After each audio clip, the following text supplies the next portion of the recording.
And hello. Where's my scene here? Hey, why did that get resized? Let's let's get that back to a somewhat There we go. something. There we go. Welcome to oh geez, and look at that. Gotta get the text, the old text there on the right layer. If if they keep making movies like I make podcasts, nobody would watch them, less like they don't watch mine. Anyway, I wonder if there's a reason for that. How you doing? Gematria Database. I am well. How are you doing, Ah, Mr. Rob? I'm surviving. Any day above ground, right? That's what they say. It's a goddamn gift. They say that, but they say a lot of things. They do say a lot of things. I call them naysayers. I call them something sayers. They say something, whether they should or not. Dun dun dun. So we're But okay. Cheek. So season 2 of Picard.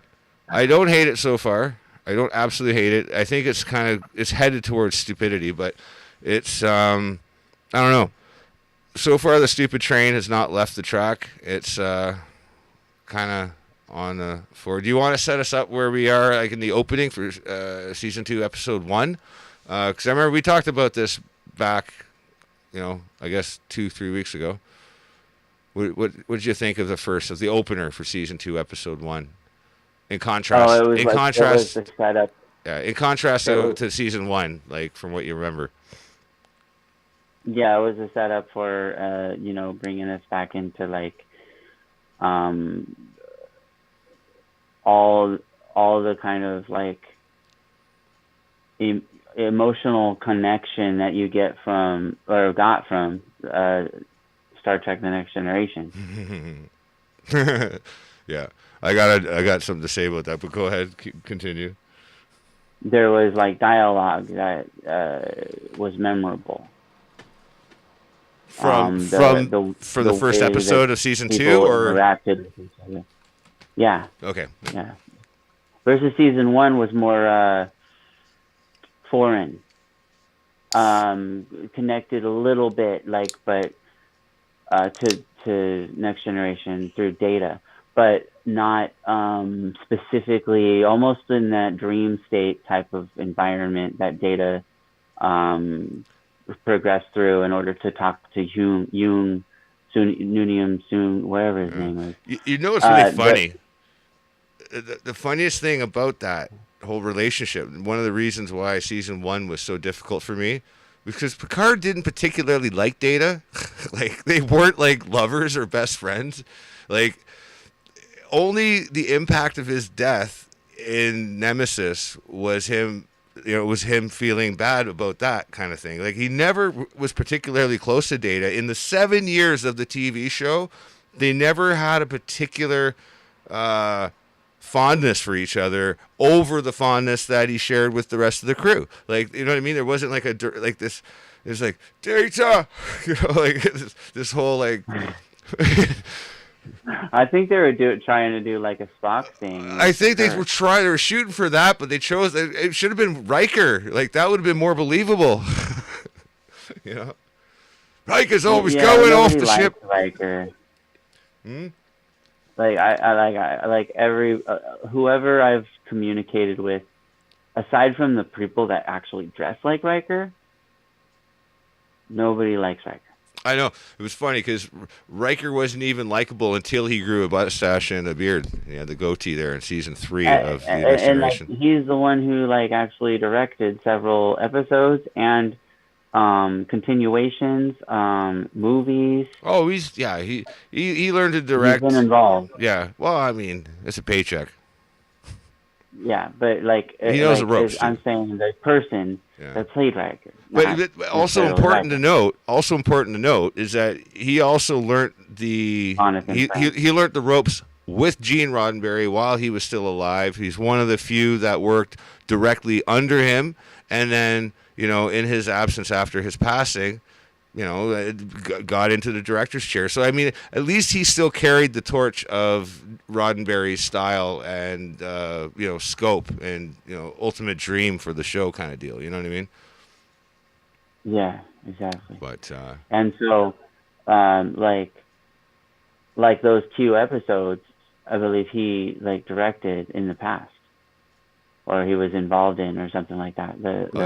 Not all of them, like the later ones. Well, he was making a pizza or some shit in the first season. I forget what it was, but he was with Deanna Troi. Sorry, Worf, but it looks like Riker got the biscuit. But I digress. So yeah, so there is parallels, more so the second season than the first season, but there is little parallels in the first season that are memorable to Next Generation. Maybe Deep Space Nine. This one's memorable to Deep Space Nine, more so to Next Generation, the second one. Yeah. This one's got more of a, like you said, Deep Space Nine and kind of a Voyager feel to it. Voyager, yeah, there is a little bit of a Voyager. And it's also odd, by the way, that I know. Because of the Borg element, and Borg was really deep in Voyager. But that's a crossover. That in what do you call it? Next Generation, and it's just because Q shot him into a whole further area that they weren't before, and their Borg were. Well, that was in. I think it was called Q Who was the name of the episode. It was. I think so. I think it was called Q Who, and it was I think was that second season, I think, or was that third? Might have been third. I can't remember. Third. Regardless, though, because I think Riker grew his beard and his mustache by then. I'm almost certain of it. Second season, I believe. At the end of second season. Yeah. He grew the beard. Yeah. But because he was dating Deanna. They didn't make it a whole episode of itself, watching his follicles grow, right? No. But no, it was just all of a sudden there it is. Oh, I like it. Yeah, there was an episode where they all decided to grow beards because Worf had one and he got a compliment, and then everybody just grew beards. I think Geordi had one, and then Data tried one, but since he's a synthetic, right? He was able to grow and synthetically, just poof. What do you think? Does it look more distinguished? Yeah. I forget the name of that one. He also, I think, wore a beard in certain playwrights and stuff like that, when he was in the holodeck. Yeah. Well, he was, season 1 and 2, Riker looked a lot more like a Jan Michael Vincent. He looked like he was kind of hitting the rails a little too hard, between shots. So it's you get a mustache and a beard, you kind of don't notice that. You kind of take the I don't know. I don't know what I'm saying. It just sounded good in my head, but whatever. The point being. So yeah. So what's your take on the end the first episode, first season? First episode. I wanted to say that part. Yeah, I wanted to say that about his relationship with Data because that was important to the misunderstanding I think maybe the writers had, and Kurtzman's a bit of a. We talked about this off the air at length just now, but yeah, I mean Kurtzman's Star Trek is so bloody dark. It's not even remotely funny. It's a lot like the Christopher Nolan Batman series. It's a lot that dark gritty thing, but it wasn't before. That campiness, that kind of, what do you call it? That cheesy goodness, that's kind of what made it its thing. Now it did get better and it got more production value as it went. I mean, we saw Deep Space Nine saw a lot of updates in its effects and execution. Also, Enterprise. It's one of the ones that we don't really talk about, and it's the only Star Trek actually to officially get canceled. Believe it or not. Oh, aside from the very first one, the original series.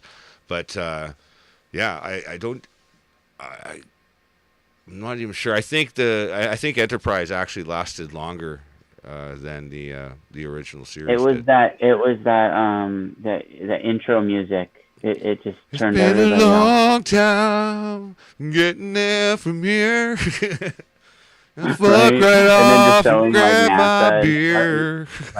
like all this NASA kind of like programming like in the Well, beginning there. they laid it on a little bit thick. I think that was kind of dumb. Yeah. It was a little bit. I really. Only the true fans like We would stayed just by that. tolerate it. I think a lot of people were watching it on DVR because DVRs were very famous. So we had the like first like 10-second skip. We just hammer Yeah, that you button. could just skip it. You could hammer it Yeah, like 3 exactly. times and go right through it. You just miss it. Yep. Perfect. But yeah. The days that we had to still watch So- commercials. So I remember saying a couple weeks ago there we were talking about, I think it was, actually, yeah, it was a couple weeks ago because it was right after the very first episode aired. And I was very, very surprised. I think Kurtzman reacted to a lot of the hate mail that he got from the original series and Next Generation fans and fans of like Deep Space Nine and what have you. It's funny because the Deep Space Nine fans are not the same fans as like the original Star Trek or Next Gen necessarily, No, and not same really. as Voyager. It takes a special kind. Like I was more of a fan of Deep Space Nine and Voyager. Not to say the Next Generation wasn't good, but it was established. It kind of established the canon by which the others were defined. If that makes any sense. So it's like one is the Department of Weights and Measures, the other one is the ruler store. You know what I mean? Like that kind of thing. Like. If that makes any Well, sense. what I did like about Deep Space Nine is it was more like dirty, And it tried to do something that was different, but which in the same reminded world. me of Star Wars. Star Wars had that kind of Yeah. like it's been around for a while, so like things got dust on them, and And it organically led to a more darker time in Federation history, like the war with the Dominion, that whole thing, the changing of the guard. Like it's almost But I like didn't like that they didn't go anywhere. Like that. Although I did like the Dominion having They- like a wormhole that 7 like years. brought things there. So that was kind of cool. 7 years And of they writing. did eventually get a ship, Yeah. and they went through it. Well, that way. they brought Worf in because I think Next Generation was still on the air for 2 years because I think Deep Space Nine started. They were running at the same time. Yeah, Deep Space Nine started during season 5, I think, of Next Generation. So there's season 5, 6, and 7 that played out while 1, 2, and 3 of Deep Space Nine. Because I mean, you got to think the people that do the production. I watched them in order at some point. Yeah. I was trying, and like they blended together. And There was so a I'd lot have to of watch more. yeah. There was definitely crossover. In fact, I do believe the war with the Dominion started. I think that was season 4 of Deep Space Nine, and that was referenced by the change of the uniforms in the episode in the movie First Contact. Right. Because that's when they had the new uniforms. And, I remember, I'll never forget the scene. Most of my favorite scenes in Star Trek are actually Worf. And it's either someone making fun of Worf or Worf responding to something and just being a total jackass. But it's like, he almost loses at Defiant just before they get zapped back to, like, whatever it was, 2040, whatever. But, it's like, he goes, well, the Defiant's not down, Riker says. And then what's her nut says, that's a tough little ship. It's like, little. It's like, Worf. It's like it all comes down to like how you care about the characters. Yeah. And it's like when I was originally started watching Next Generation, I started later in the seasons, and then liked the characters, Right. and then went back and watched the original series, like seasons that I never seen. There's another layer there, though, that I want to make evident to the listener, and it's that the characters have to care about each other for us to invest our interest in them as well. You know what I mean? And like a lot of this is about experiencing everything through their experience. So I mean, like, you don't invest yourself in characters that you can't stand or find annoying. Do you know what I mean? And they did that with clever detail. Like, I mean, John Delancey, I mean, he's a friggin' powerhouse actor. I mean, that guy, he's brilliant. Robert Delancey's like over the top, the one who plays Q. And like, you know, to use his acting skill to start up, perhaps, like, if you look at the set design, the costumes and everything, it was the most gaudy and probably the most horribly written episode of the first season was Encounter at Farpoint on The Next Generation. Oh yeah, for sure. I mean, but it was like so strange. It's and, so like, tremendously awful. Like, I mean, but at the same time, that they got away with it. It's kind of gorgeous at the same time because it's the first Trek anyone's seen. It was the first window into this new generation, and it was like, yeah, Next Generation. It's like, whoa, wonder what it's about. Yeah, no, it was so but peculiar. It was also like kind of a commentary on humanity and how, like, we needed to be judged because that was you know, that was that's Roddenberry for you. You know, he was very much that kind of I guess you could say a futurist, in the sense that he saw things in a very pristine sense, a very what's the word I'm looking for? I don't want to say sterile, because that kind of implies like the eugenics and stuff that we're seeing happening now. Oops, sorry. Did that carry over from the other podcast? Whoopsie. Oopsie daisy. But yeah. We're keeping this clean. Don't get that guy an ice cream. No. But yeah. Were you on the ice cream social? Wow, we all scream. But fuck, man, it's bizarre though how, like, just the like we were just debating it just before we went live, and we'll spare you the debate. But the short of the long is that there's a new audience, and yet the new audience is in two different positions, because they're only referencing the material that they're able to witness, but the writers and creators of the material itself are also at a loss because they don't understand the original material, in my opinion. And if they do, they're just squatting on it and having a poo-poo. But, I mean, that's just me. Like, what do you say? Well, like I said, I'm like outside looking in, and this is what I said, like offline or off air, I mean. But the basics is, as a con person, a person that goes to cons and, like, you know, dresses up like people or whatever, you know, what do you call it, like cosplays, like, and then, you know, communicating with other cosplayers, and these people are fans. The ones that I come across that actually, like, are dressed up like people from the Star Trek universe or whatever, they usually are deeply invested in a kind of emotional way. Right. So the other ones, so emotional that they get dressed up and go out in public. Yeah. No, I get it. But yeah. They're out there and they're like selling products and they're at booths and stuff like that. They're not as invested in the fandom as much as the marketing. So then it becomes more like, oh, well, if I hold on to this product for a certain amount of time, that's going to be upped value, and then I can come back to a con later and actually sell that product, and it will be worth more than I paid for it. Right. Well, there are also, and so therefore I can find a fan that's actually into this product, and because of their fandom connection to Star Trek, and this is a Star Trek item, then that is going to up the value, and I will up the price when I go to the con. So then therefore, when the person comes and wants that product, they're going to pay that price because they're such a fan. See, I'll be honest with you. Like, and that comes from watching this show. One of the longest movies ever made was Star Trek: The Motion Picture. It's literally one of the longest movies. Like, it feels like the longest movie ever made.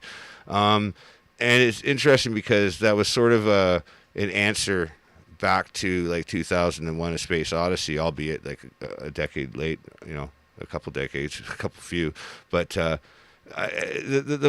interesting thing about it though is that I went with my father. I must have been about I think maybe about 6 or 7. I was young. I remember going to like the Burger King after, and getting the Burger King meal with the Klingon translator thing. It was just some cardboard crap you folded up in a red filter, but hey, it was kind of cool. But I remember the experience, and it was a father-son kind of a thing. And like that whole Star Trek thing that I grew up with, I'd already been introduced to it through the old series, and then the first movie that came out, I was happier than a pig in slop to see it. You know what I mean? And that was the emotional connection that I'd had, at least up till Star Trek Nemesis, because I'd seen every single movie with my father up until that point. And yeah, it was almost like watching the moral value of what went into the writing just kind of fly out the window. It would just go to warp speed right into a brick wall, definitely starting with did I say Nemesis? Sorry, the last one I saw with my father was First Contact. My mistake. Actually, I was mad at my dad because we didn't go to see Nemesis. Sorry, there's some family issues I gotta work out, but but I digress. I just put it behind me. That's it. But yeah, no. Put a pin in it. Yeah, maybe I would have liked it more. No, I'm just joking. Probably wouldn't have. But like I was saying, the Kurtzman style of writing Trek now, like that first season of Picard, I don't know what the hell that was. What, the synthetics are evil. Oh, they're not evil. They were framed by the Romulans who are evil. Well, they've always been evil, but he's got Romulan caretakers. They look like they had friggin' slaves working at his friggin' vineyard, if you ask me. It's like hiring Mexicans because they're cheaper. It's like, hey, we got Romulans. It's like, what? I don't know the politics. I don't get it, but they were trying to make it reflective of the time period. But I think Gene Roddenberry's version of reflecting the ideas and ideals of the time in the writing was a little different in nuance and approach, in my opinion. Because I think instead of finding an analog in the new futuristic future, they just have the exact same thing in the future as we have now. It's like, okay, there's no analog. They're just exactly duplicating what we have in this time as an issue and saying, we have that issue too now. But well, there's several hundred years where you didn't. So they're literally showing the universe devolving back towards, a less moral, less ethical, more primitive society. And it's it's just bizarre to see that taking place when I really firmly don't think that the younger writers understand the scope and implication of what the first initial show was trying to represent and what was being celebrated for at least the next 2 or 3 iterations. That was a long speech. And breathe. Yeah. Yeah, well, my take on that whole representation is that it seems that there is a breaking point between certain types of fans, whereas, like I was saying earlier, in the past they were all one. They were all represented by the group. You like Star Trek, didn't matter what you were. That was the point of Star Trek in the first place. Yes. Exactly. And I think that now it's become like, if you're a certain type of Star Trek person, then you only watch this brand of Star Trek. You don't watch the other brand of Star Trek. It's like, and well, there'll be 6 shows. In a way, like we were saying, with Deep Space Nine and Next Generation, it's because that's what we had. It's like the timing versus what was available and what you were into. It's like when I started watching Deep Space Nine, it wasn't until after I was done watching Next Generation. So Deep Yeah. Space Nine was still playing at the same time as Next Generation, but I wasn't watching it. Yeah.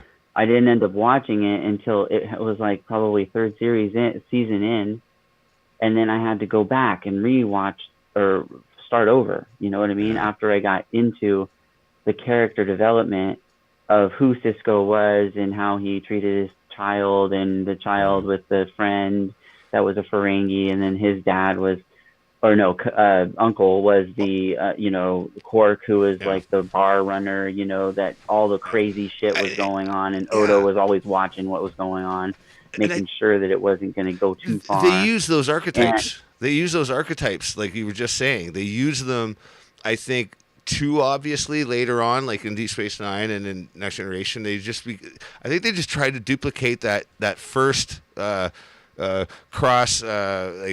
interracial kiss. Like remember Kirk and Uhuru when they have that first interracial kiss. exactly, They're trying all to about, duplicate that. That's what I was saying earlier. Is that Star Trek has always been about pushing the envelope and doing things first. Right. And I think they're just trying to one up that scene, though. It's like, how can you do better? It's like they had their lesbian scene in Deep Space Nine. You know what I mean?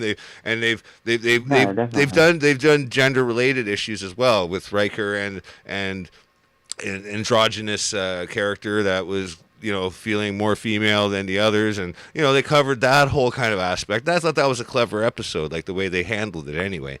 And it was more about a society. That's one thing I liked about Next Generation. Not to interrupt you, but I just want to throw this in. Yeah, go ahead. It made you think about social commentary, how you live your own life, and how the world around you is reflected upon you, versus how they live their life and their social commentary on how the things that they've gone through and the problems that they've solved. In the end of the episode, it kind of fills in and everything's cool again.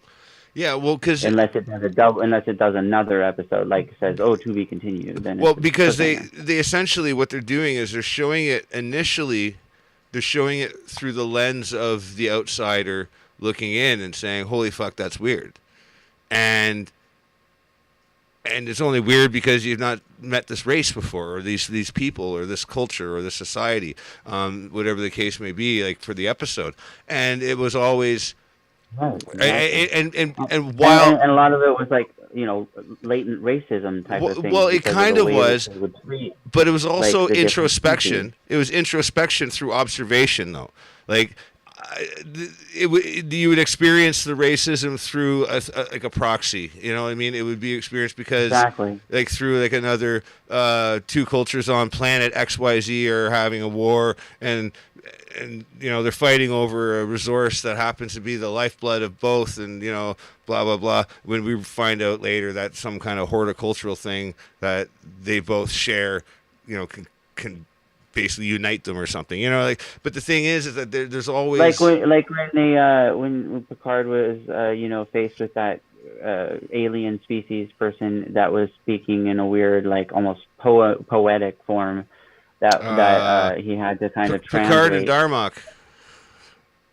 Yes, that really made me think at the end, because I was like, how would you communicate with somebody that you don't, and then that's the whole thing of like, okay, well, what if I was in France and I was like just talking to a French person, I didn't actually know how to speak French. Well, linguistics experts hate that episode because it's portrayed so bad. The idea is great. The idea is fantastic. Yeah, that's what I'm talking about. But because they talk in metaphors, right? But the thing is they're talking in English metaphors, and it's like, well, you know what I mean? Like, it's like, why would he be speaking English metaphors to the other guy? Yeah, why would he be using English metaphors in Alien? Yeah, logic, right? But at the time, I think it was written for like the third grade people. Well, most television's written for, I think, up to a maximum of 8th grade, like for easy comprehension at least, and retention. Yeah, but back then I think it was more like 3rd grade.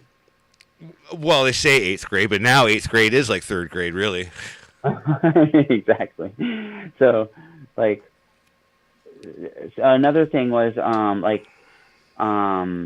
another one that made me think, an episode of not Deep, the other one, Next Generation, was the thing where they put the things on the eyes, and there's this little thing that like popped out, and it was like through dimensional, and they Oh would have yeah. to like try to get something inside, and once they got it inside, it That like gave them a that's the rush. first time we witnessed Wesley Crusher having fake orgasms. That was no. You can't You're like, unsee. no, I hated that You episode. can't see. You can't Um, unsee that. my That's phone's about to die. I'll be right back. I gotta go get my charger. all If it right. dies, All if it right. dies, then I'll be right back. I gotta go have me a pee, so I'll be right back too. So I'll just put the starting soon Okay. page up, and then we'll be right back after these non-messages. I don't have the timer going, so just stand by.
I'd say that again, but I I already did it once, but you went there. So yeah I know. Well, I just yeah. I turned the mics on anyway, so now we're live again. All right, we're back. Hey, Potatoes. we're back at the stadium. Hey, how's it going? We're stadiumizing. Who's winning? That's Who's winning? Michigan or Alabama? I don't know. You're the sports person. I don't. No, I'm not. Who told you that? I don't know. I figure you like hockey. No, I'm not a sports person at all. I like extreme sports. I like the team-based sports. I like playing sports, like team-based sports. I just don't. I don't have any affinity for watching them because it's just a waste of my time watching other people do stuff. If it's got no, You know, I'm kind of there with you. I'm okay with playing sports or yeah, whatever as long yeah. as I'm part of it. But it's like if I'm not part of it, what the fuck do I care? Hmm. Yeah, I could be using that time constructively for something else, you know, Exactly, it's just a waste. or Yeah, I'm not even not constructively for other things that I care about wasting my time on, you know. right. Like maybe like pulling apart something, tinkering. Yeah, or just smoking a big fat bowl and just watching some bullshit on YouTube. I don't know, but Either or, man. Either or. but I'm just saying, like, yeah, like the nature of my life does not get enriched by watching some other team play sports. That's, you know, And it's rigged. I So don't it's like I don't mind that's I don't mind getting if you know the involved. rigging. Yeah. if you know the rigging and you want to bet and stuff, then all power, more power to you. Well, But I don't see the point otherwise. I mean, I can get into the spirit of like like playoffs, like playoff season. Like, oh, okay, this is the big one. Okay, who's playing? Like, I didn't watch the entire season, but I'll get in there at the end and root for someone. Just because it's fun if you're with people. That's fine. I don't know. It's like the group think thing. Yeah, but no, I bet for the underdog. I always swim the opposite way, right? So and it's not even because I'm trying to be contrarian. Well, they're probably trying to be contrarian, but Yeah, they're being contrarian for sure. but that was like seriously that was the longest intro to setting up the stage for what we think of Picard season 2 so far. And you've said you liked it, which I'll let you get back to. I don't hate it so far. Season 2, season 1, I absolutely hated. Like they got so much wrong in season 1, and the ending of season 1, the whole turning Picard into a synthetic. Spoiler alert. Yeah, the sorry. First off, it's dumb for several reasons, which we've talked about in the past. I mean, I think we've even talked about it during other podcasts in the past. But I know, just like go back in time, you'll get our responses. But the whole thing is kind of Brought dumb. it up like a couple of times. Like if I was being turned into a synthetic, I mean, I'd at least throw in like the idea, hey, could you kind of roll back the odometer a bit? Like, could you make it so that I'm not an old man and the young me was pretty good, huh? Because they just make him like an old man synthetic, like android. It's like, okay. And he's gonna just continuously get old. And he's just gonna die. They say he's gonna die at the appropriate age. It's like, well, he's human. Like that's a shit android. That's a really bad, like, as Elon Musk might say, that's not. And again, it's not actually Picard. Let's just get down to it. It's a positronic android. Yeah, it's a positronic android with him uploaded. It's kind of like what was that show? That movie? Transcendence. No, the other one with the robot. iRobot. No. Chappie. Chappie. Yeah. It was a quirky movie, but it was actually scarier. Like the implications of that movie were scarier because you had an artificial intelligence that figured out how to map the human brain, and that exactly, and be able to send consciousness. But it's kind of a sign of what it is that we're doing. Like it's like what I took from it is that's probably how consciousness could be transferred, is if an AI figures it out. It's like we're not figuring that out. Well, that's it. Is that we create artificial intelligence to become real intelligence, because real intelligence is intelligence that learns how to be more intelligent. So if we teach it how to learn rather than what to learn, then it can start getting to the higher realms of of its exponential fold of knowledge and figure that shit out for us. That's exactly. But that kind of seems like a Pandora's box in the same sense, because once you open that can of worms, it's like you can't close it. You're not going back, baby. That's right. You're fucked. And you're fucked as long as you're useless. It's learning exponentially. And once it gets to that level of awareness, it's probably going to rebel. It's going to learn how much it doesn't need you.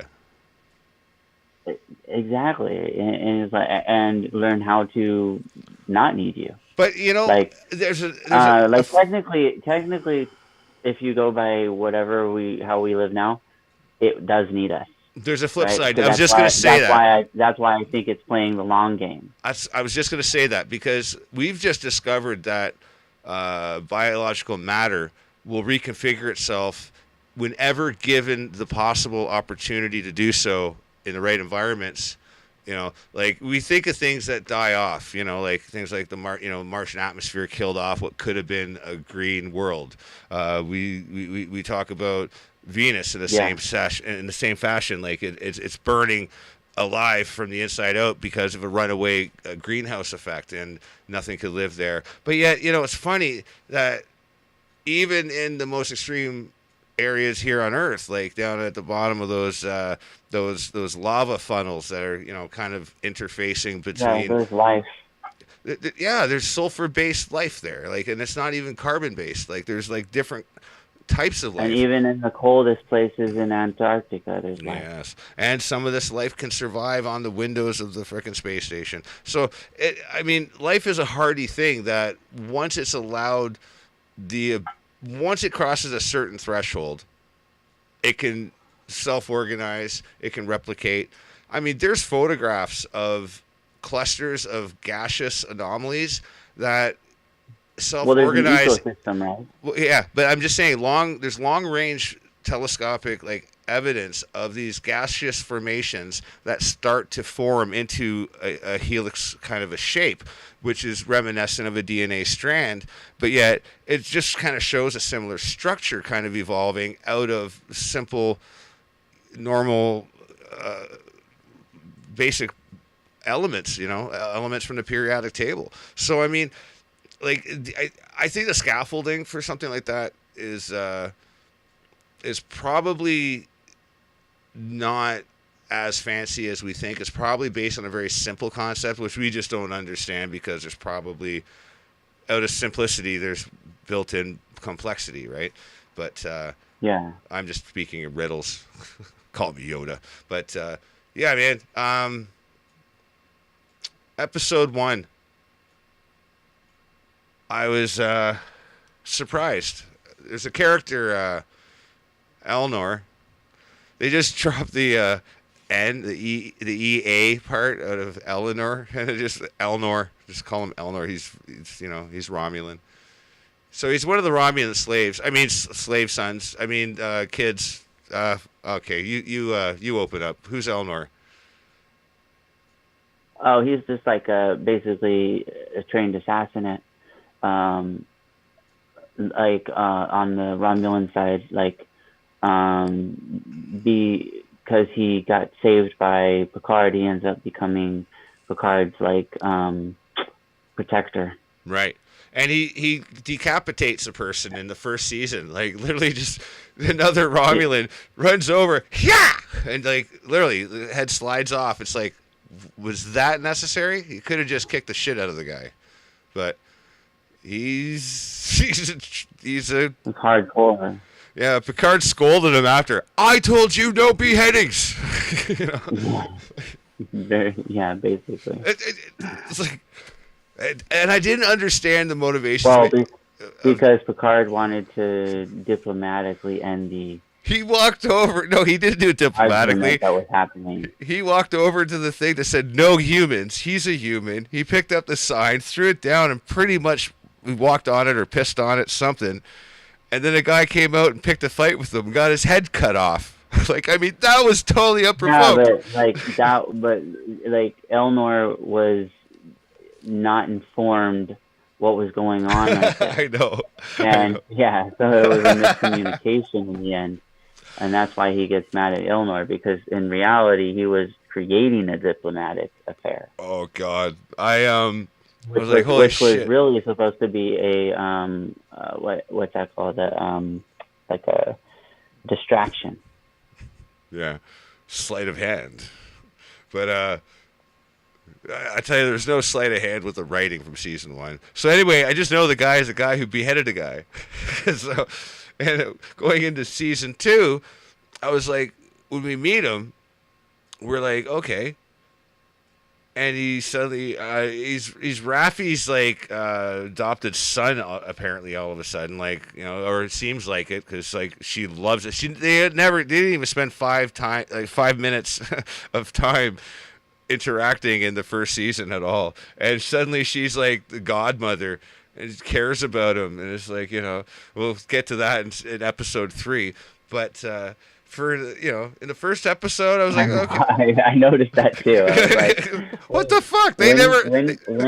When did they become like so close? Like, Did I Yeah. miss something? I felt like I missed something. But they show him bright-eyed and smiley, like in a Starfleet uniform, because apparently she got him to join Starfleet Academy, and he's just graduated. How much time has gone by? I don't know. Yeah, time has gone by Was there a apparently. time Yeah, jump? that's Picard another doesn't thing. look any older, mind you. And He's yeah, and so that time that's gone by, they've apparently like gotten closer, and yet there's no backstory, there's no yeah. in between. We don't really get to know that because It's really it's all of a sudden jumped yeah. to the situation, what's See, going on with.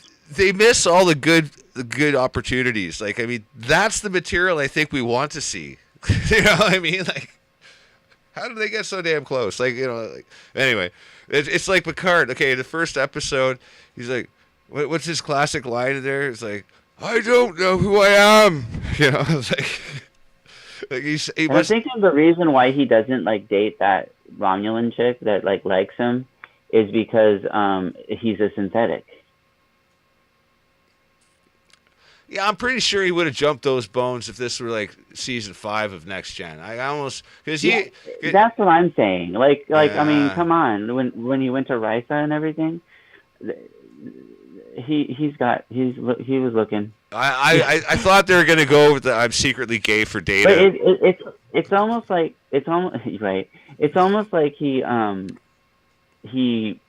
does want that woman or whatever, but he's like keeping himself like I've worked this hard to be an away from android. it type of thing, like as a punishment.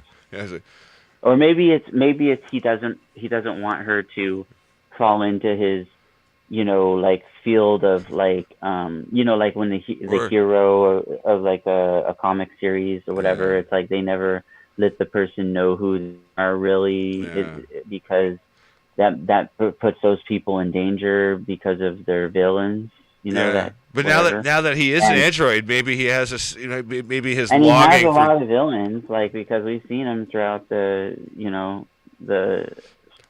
which because it is seems like which to is me it ironic. seems like Which, what Picard is Next Generation 2.0. yeah, It's like they're doing Next Generation I through can't. Picard. You know what it is? It's a lackluster kind of Logan kind of an experience. If they wanted to, they could do this Picard show like R rated and do like a total like. They actually cuss and stuff, so I don't see how It's it's not. not that far off. I know, isn't that ironic? But and here's another aspect too. I kind of want to interject about relationships. I mentioned the one with Data. Technically, Seven of Nine and Picard don't know each other either because she was on Janeway's ship. I mean, I'm assuming they would know who each other are because, like, Picard, like, once Janeway got back to the Alpha Quadrant, it'd be like, oh, yeah, and she met some Borg chick along the way and Yeah, she became a crew knows him member. as the cutest, basically. Yeah, yeah, yeah. Well, she knows him, but, he's like, oh, you look familiar. I can't remember who you are, though. Is it 6? Agent 7?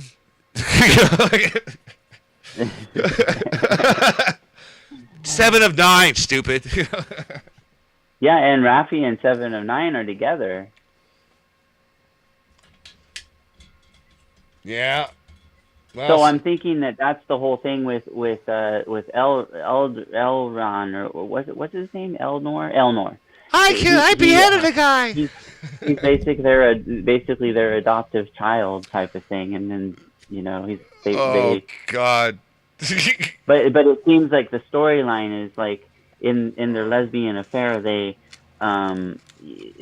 there's a breakup situation that has occurred that off screen, like before we even get to it, that they already had a relationship and they're already kind of in this divorce state, but now they're kind of, because of situations, they're finding themselves closer to each other again, and then having these feelings, whatever they had from before that we never got to see, Right.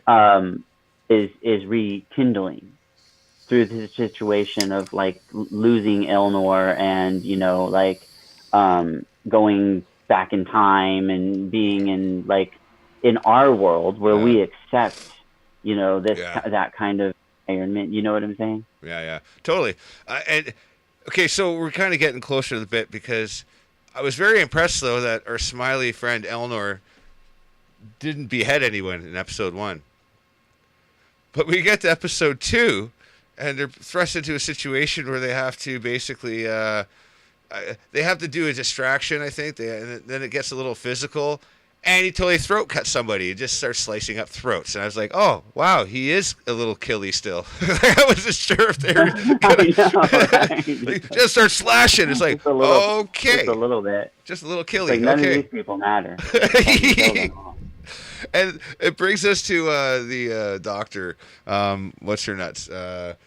She totally killed a guy, and didn't do any time for it. Oh yeah, like no, she didn't just kill a guy. She killed her own husband. Her own husband, who was the guy who invented synthetics in the first place, and was, or not invented them. Sorry, he liberated them after losing the case. This is the one with. I guess this is when Data was on trial for being considered a sentient being or something during season 6, I think, of Next Generation.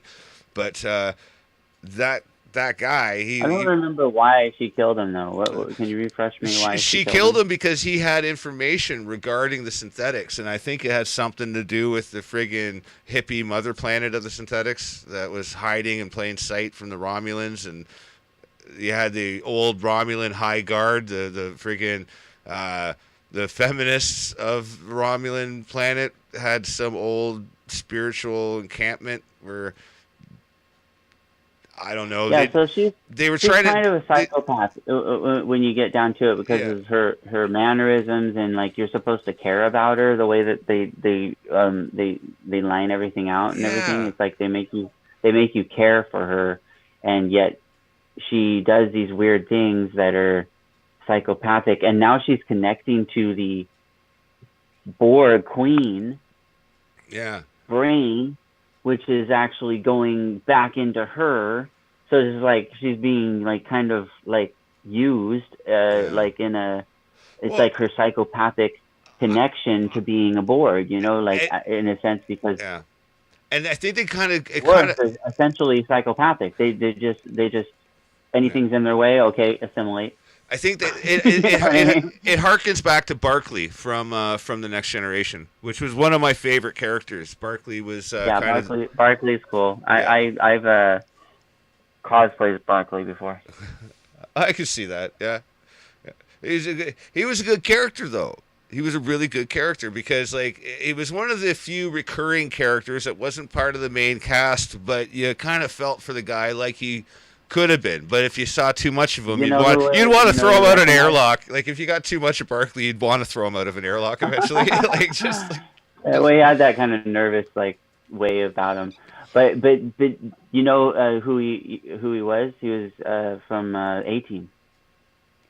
Yeah, that's right. Animal. Yeah. Huh. That's right. Yeah, that was. I totally different. I saw his face from somewhere. Yeah. But anyway, yeah. Barclay was a good character, but he did that whole thing where he got a taste of the super AI, super pathway intelligent, took control of the ship, and then I think took them like, I don't know, 1 billion light years away, and and met God or something. Yeah. Remember, in the Next Generation. Yeah, that was crazy. Yeah. And then it was just actually somebody else reaching out to him specifically, because I guess he was so gullible in life that they could, interrupt his pathways, his neural pathways, and get him to control the ship and get drive out, because I guess they just wanted someone to drive out. That was all they needed.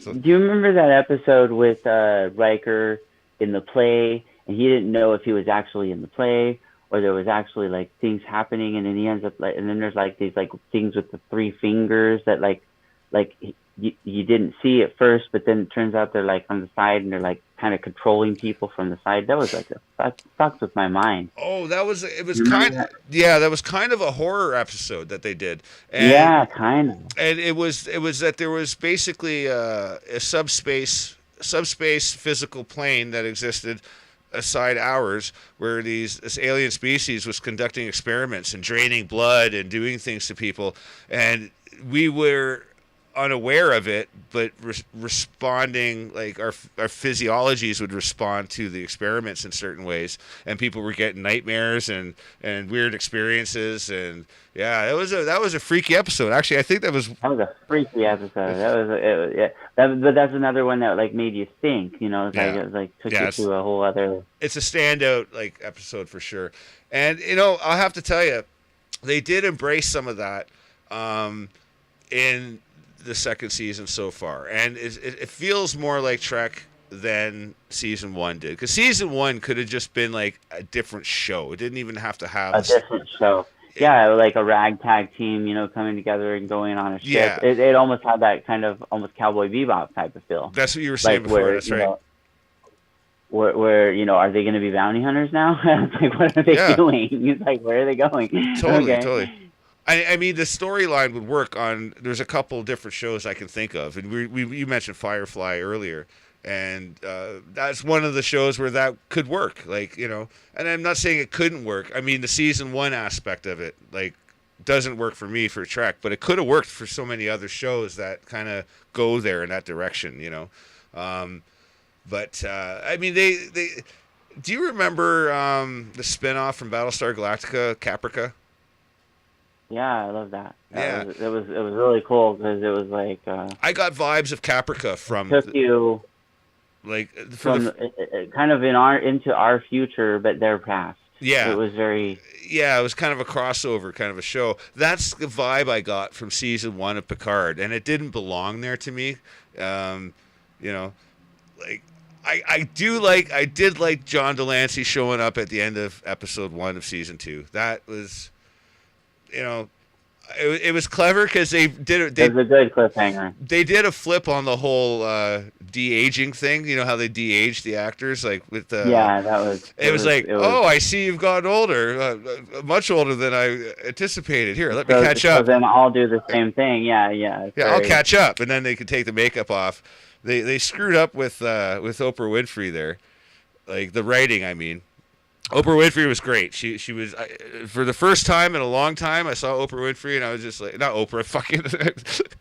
I just said Oprah Winfrey. Jesus Christ.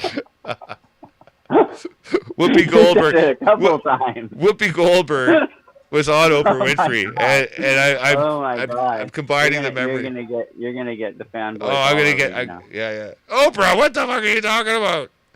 Oh gosh, but yeah, no. Oh Lord. No, I totally conflated the names together because I watched them together recently. I just watched the video. Whoopi Goldberg. That would be something. Guinan. That would be something, though.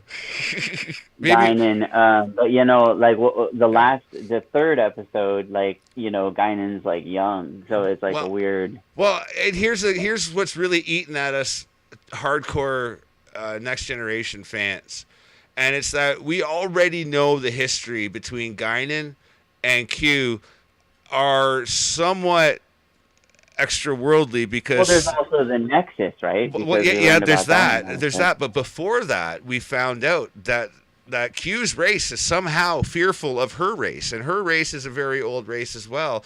But we don't know to what degree because the Borg also assimilated Guinan's race. So how do we have that kind of? So, like, some of the Borg is her race.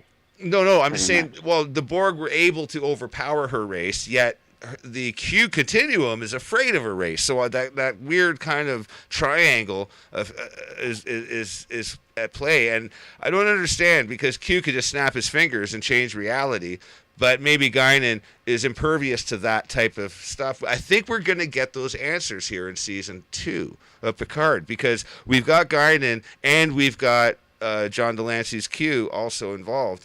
So, I mean, I say John Delancey is Robert Delancey, isn't it?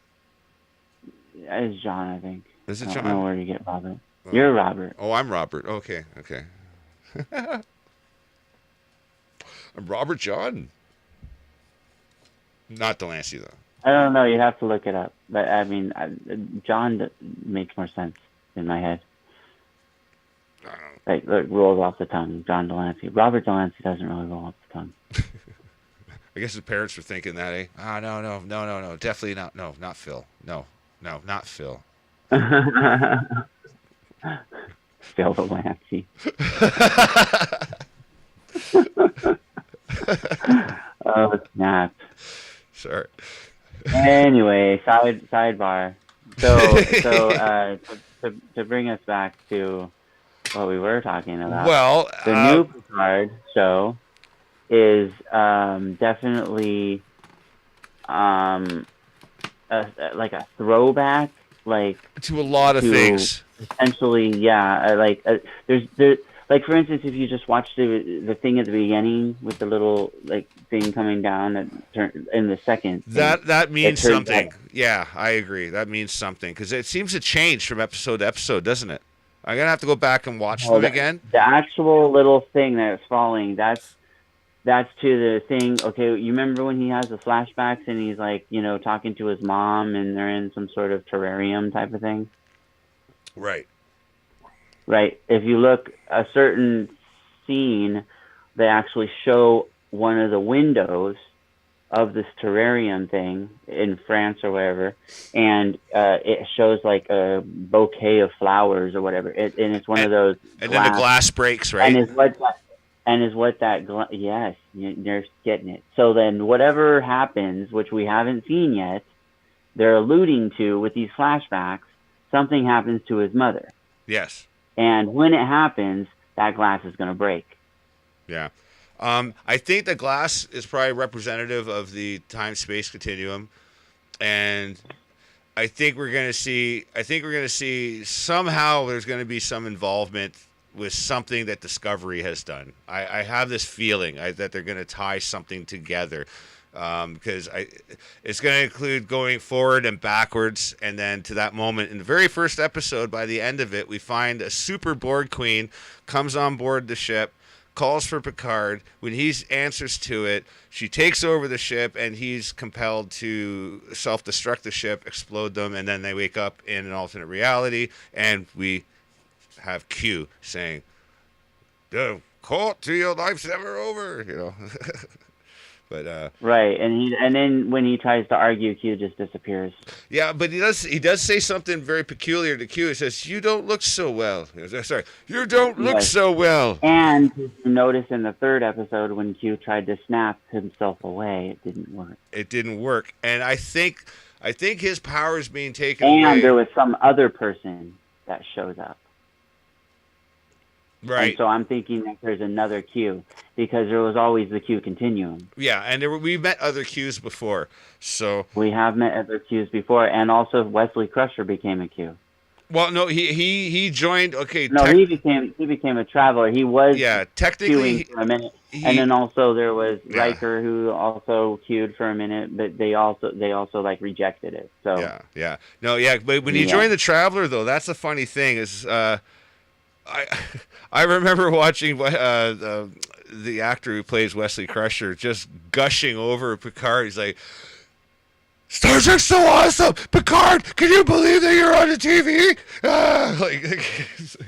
Yes, Wesley, shut up. But friggin', it's just funny, man. I think we're gonna see.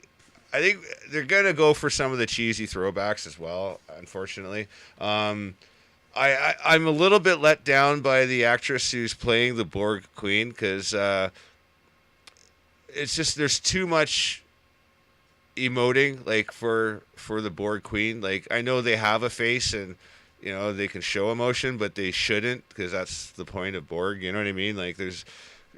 Like you can tell when she's being catty. I don't know. It seems like all her emotions that she does portray are like sarcastic and negative. I could see it after. I could see it after tying in with the Doctor, like with the chick. I could see it after. At first, it was like okay, like when she was like helping out, I was like, okay, she's got to have some sort of ulterior motive. I couldn't figure out what that was. But when she went back in time. Yeah. And she connected to the other people, I realized she knew that was going to happen. See, she predicted it in her mind, and so therefore she was waiting for it to happen. She was Yeah. being patient, and she knew that Picard was going to fall for her shit. So Yeah, then but almost playing it like, it was all predestined. but she was playing it like she was being like catty with him, like going, "Whoa, you fell for it, Picard." Like, it kind of like telling him the plan and like saying, "Haha, haha, you suck, Picard, haha." It's like, no, Borg don't do that. Like, I don't know. Just I found it to be out of character. Even when they shut her down, I think that that's part of her plan too. Yeah, but just to show the emotions, I don't know if that was to work better with the humans or if it was just bad writing because they don't quite understand. Well, then there's also direction. the connection with that woman that's a psychopath that we were talking about, the doctor. That's who I meant. She connected to her before that happened. No. I'm talking before that happened when they first found the Borg Queen. It was like, oh, you have a Borg Queen here, like. So I'm gonna do Picard. She didn't have any other. She was still when she was talking. To the Borg no, but at that time, I know, but she was still using like I don't know, she was still using like, emotions in a sense, and I just found it wasn't the same as the other Borg Queen, which they were trying to emulate. If they were trying to emulate it, I don't think they did a good job. The makeup was fantastic, but I don't think the actress carried it the same way as the one from the First Contact movie. I think this actress is trying to just do her own thing. Probably. I think she's trying to emulate the one from the movie.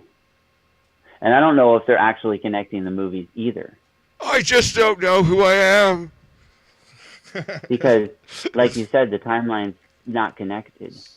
Because the one that she's connected to now, that means that there's still another Borg Queen. So she must be connecting to the other Borg Queen. Yeah. Well, but I'm not saying the same one that's in the. Because we're back further in time, which means this Borg Queen is like way further away than Earth. What'd be really funny is if this Borg Queen somehow gets them transwarped into the point where Janeway gets back to the Federation and she turns Janeway back around to like the Gamma Quadrant, it's like, or the Delta Quadrant. Well, you realize now they're reliant on her to get back to their timeline. No, they just erased season 7 of Voyager just by doing that. No, you're going back. Sorry. Well, and the whole First Contact thing. I mean, it's like they're already at Earth. Yeah. Yeah, and this is way before First Contact. I have to look this up. What year was First Contact? Plus the whole thing with when the Borg met the Enterprise, that was because of Q, right? Yeah, that was all. That was episode. That was all. That from that moment, that's when the Borg became interested in Earth. And so then they've been traveling towards Earth since then. But that hasn't happened yet. Oh, you're not there. Yeah, I'm here. I'm listening. I'm just reading. I'm trying to find what year. 2063 is the year that they go back to in First Contact. So yeah, and that's the year that Zephyr Cochrane several did years away from now. Yeah, so it's another 40 years basically from where they are because they're 2024. Exactly. So therefore, technically, it unless they jump again to another time, it's not going to work out to match up with First Contact. So therefore, the Borg Queen still should be way the fuck far out there. Oh yeah. Probably not even detectable. Let's be fair, because they didn't have the transwarp. The Borg species I'm talking about. They didn't have the transwarp. They didn't have the fancy shit to detect what was out there, unless they. Yes, my point being is two Borg Queens in the same whatever universe could maybe still connect with each other. There might be a quantum. Maybe there's a quantum thing. Maybe it's same genetic offspring or something. Yeah, I don't know. They'll figure out a way to connect it. Or maybe it's the Doctor. Maybe she is the connection because, like you said, they connected. I think she's the one who shows up in the end of the first episode. I think that's the Doctor. That's the Borg Queen with the tentacles. And she taps into the ship. I think that's the actual Doctor. And I think that was a That's what doctor. I'm saying. I Yeah. think that she's connected to the Doctor, and now she's playing the long game. So like at some point she's going to reveal that she is the Queen. And Picard's mother. She's no longer the Doctor. You see what I'm saying? Yeah. Like the Doctor got lost in the Borg like manifold when Right. they connected. Well, we're kind of jumping ahead. Now she's acting like the Queen, like she's the Doctor still. Right. But I don't think she really is. Well, I think that's just we do know that there's nanites, like when the Borg, those little friggin' little tubules come out and they go into the neck. Like there's nanites go in there to assimilate. Yeah, and then they become like connections that you can put things on, and but the nanites that's how they have weapons. the nanites themselves only go based on whatever power they have. So I mean, the stronger that the Borg Queen gets, the more power that those nanites will have, and also to self-replicate. So I mean, she could become assimilated very quickly. You would think, like, and become, the next Borg Queen. I think that's the direction they're going. What if she turns out to be Picard's mother too? That's a little far-fetched. I mean, you're saying because of the broken glass thing? No, I don't know. I'm just messing around. Remember in the first one, I don't know if you remember watching the what do you call it? Introduction thing for the first season.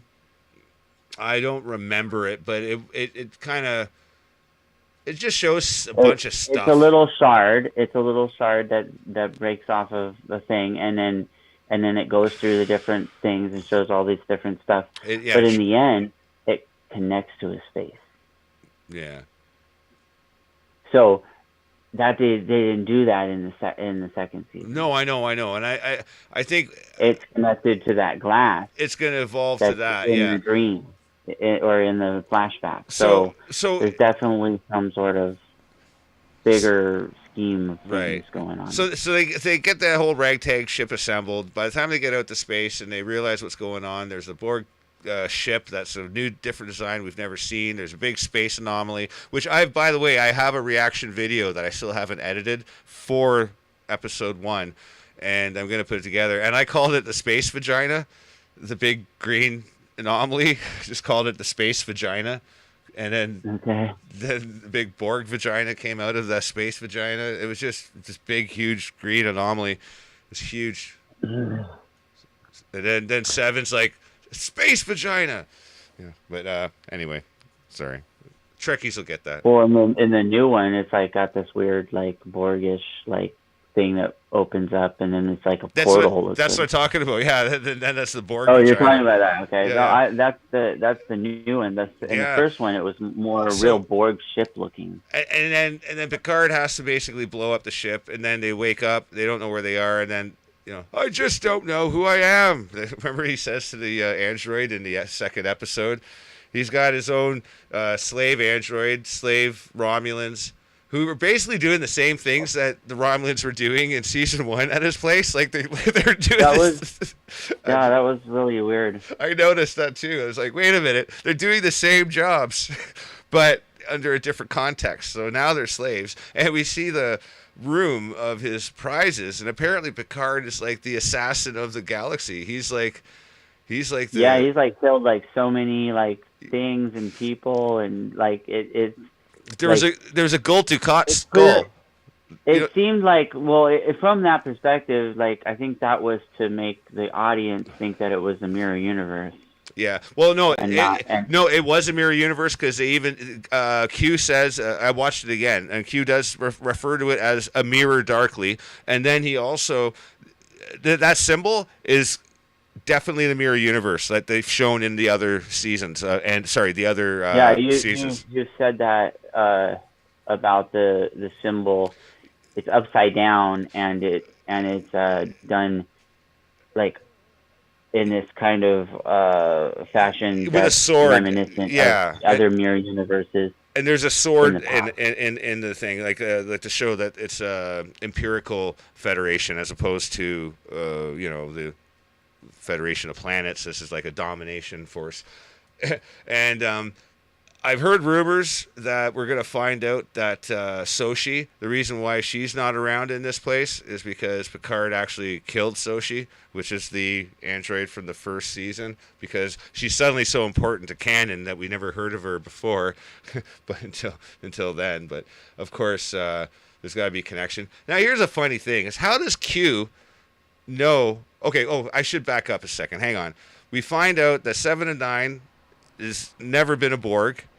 She's literally just her sexy old self, but she's president of the what do they call it? It wasn't the Federation, obviously. It was it was an obvious name too. It was like the Empire. It was a word like that. I can't remember what it was, but anyway, we'll just call it the Empire. But who else? Raffi, the chick? No, Raffi's the other broad. Sorry, the doctor I'm talking about. She's like the I don't know, the Himmler, like, you know, the Dr. Himmler kind of character, I guess, of the of the Empire.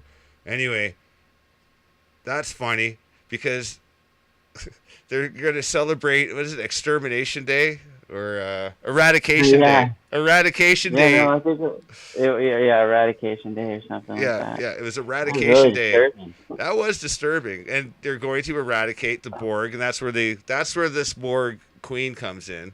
Apparently, they have it captured, and they're going to publicly kill it. It's basically the same as a stoning. It's like a futuristic public stoning, but they're just going to vaporize a Borg queen in front of everybody to show how good they are. And by the way, we were kind of both talking at the same time, but when they were in that room of trophies of all the skulls of the different alien races that they killed, one of them was Gul Dukat from Deep Space Nine. Remember, Gul Dukat was one of Sisko's Cardassian enemies. So it's like, man, I'd be pissed off if I was Sisko, because like, that kill should have been his, man. He should have gotten Gul Dukat. Maybe there might be some bad blood in the Mirror Universe if we see more of it between Sisko. Well, there was the whole Four Lights thing. He probably just never let that down. Yeah, well, I liked Gul Dukat as far as characters were concerned. Like in Deep Space Nine, I found that they were one of the first of the shows to kind of move to the longer form exposition. You know, like, you know, almost 90% of Next Generation and the original series, obviously, they were all compartmentalized episodes. Like, they all worked independently of each other. And really there wasn't very much of an ongoing thread, except for people just kind of got older and worked and knew each other. Yeah, better. like I said, by the end of the episode, they like figured out what the hell was the problem, and they fixed it, and then it became like using a solution. It was like a balloon, you know. It's like, and they rarely made reference. Use some technical jargon, and then, you know, everybody just believes that's what happened. Yeah. Exactly. But that's the thing. And then they're like smiling at the end, or clapping, or like laughing. Yeah, it was a formula show. It was either like an A and a B storyline. The B storyline would be kind of running congruently through the thing, and, you know, it was a structure that was very well adapted to things before the streaming technology. Like, before we could have like shows that were like an hour and a half a piece, and they were just basically like a series of movies. I mean, like I said, Deep Space Nine kind of got into that style. I think Battlestar Galactica was out around the time of Deep Space Nine, and like the new Battlestar Galactica, and it was the long form. And it kind of, you know, that 24, a few other shows kind of changed everything when it came to how stories were told in terms of, you know, a season.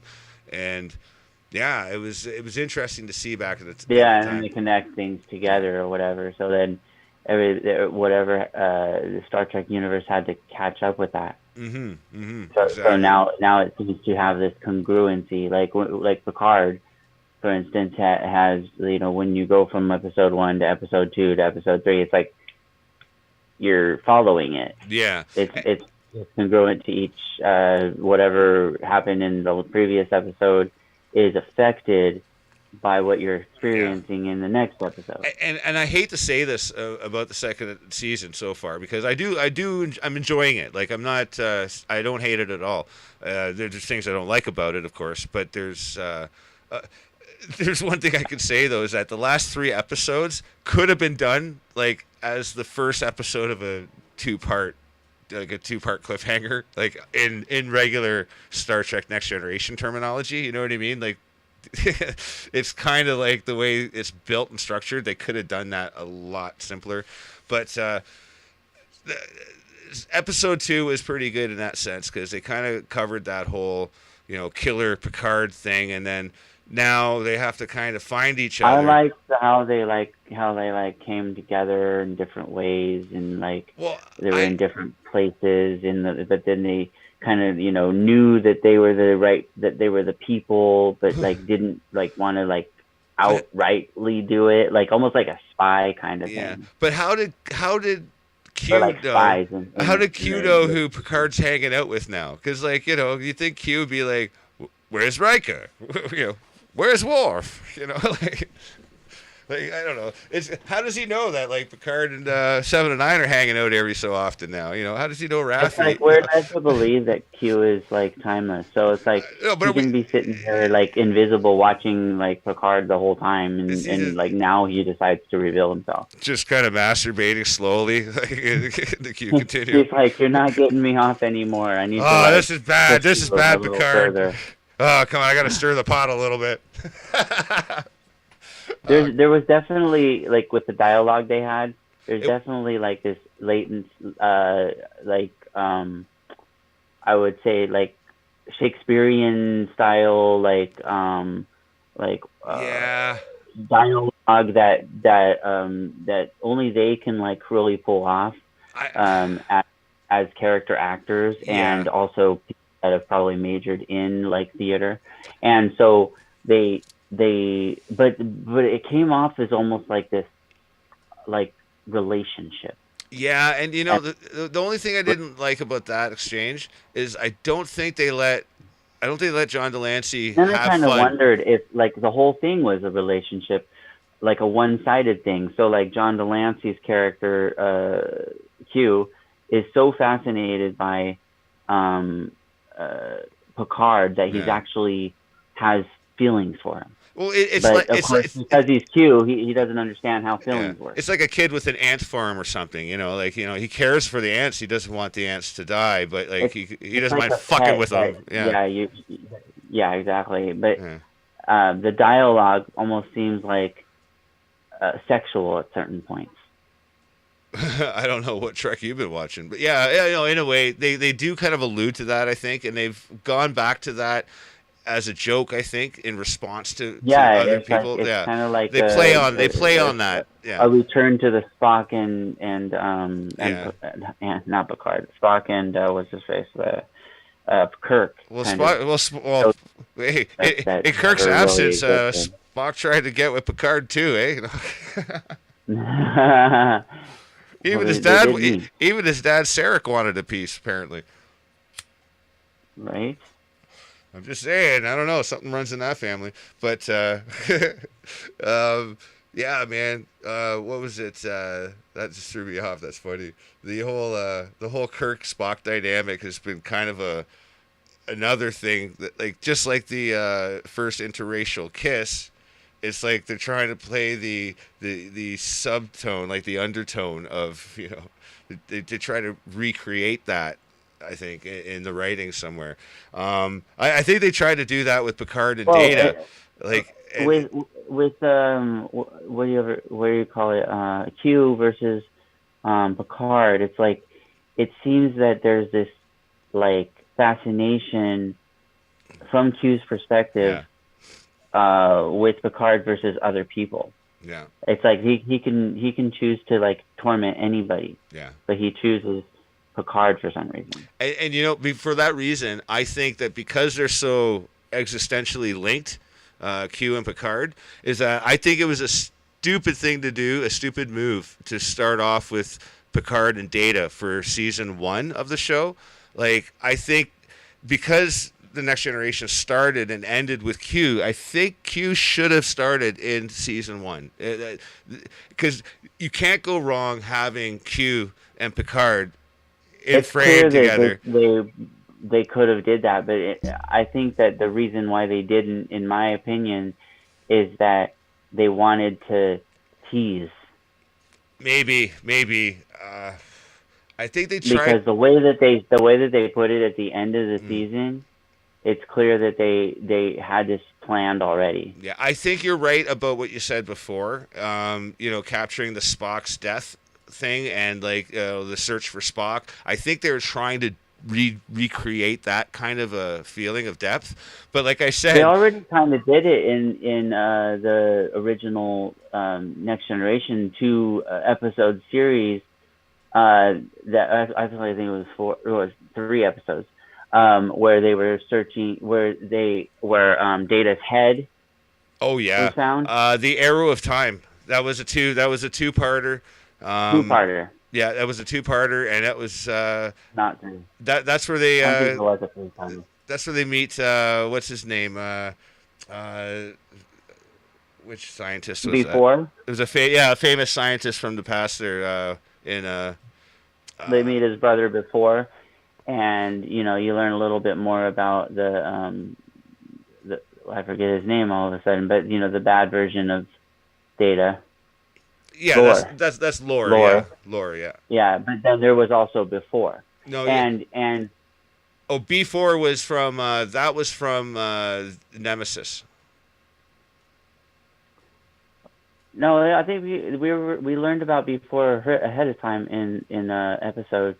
When they find I the thought parts. that was that one, but maybe I'm wrong. No, that B4 came from Nemesis because after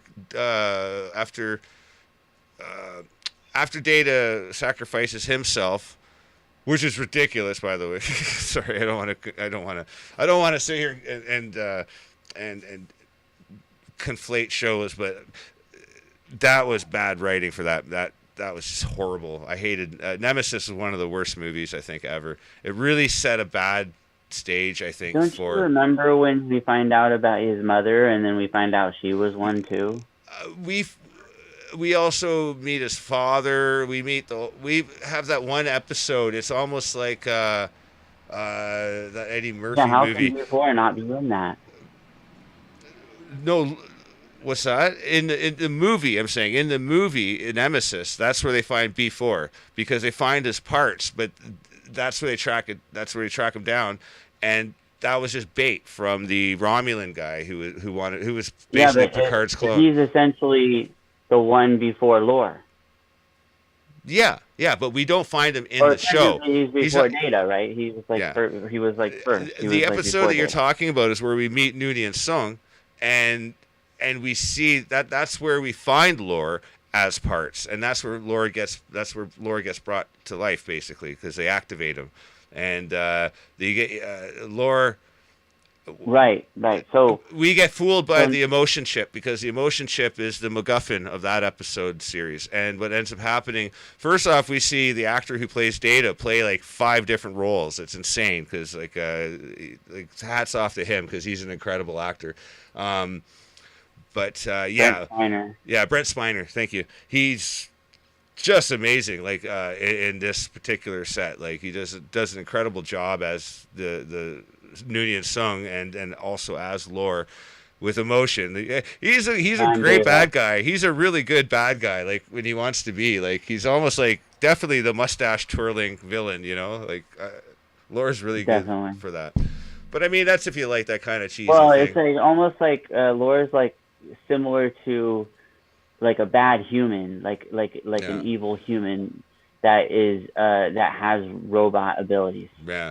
See, and if they brought Lore in for season 1 of Picard to fool Picard into thinking it was Data, see, that would have been cool. That would have been kind of a trippy little throwback and a lot more in terms of creativity. Though I didn't buy. Well, I'm just saying. Remember, they literally had a funeral for Data. Yeah. Because they thought he was dead. So that was the Spock of that time. Oh, that absolutely. No, I agree with that.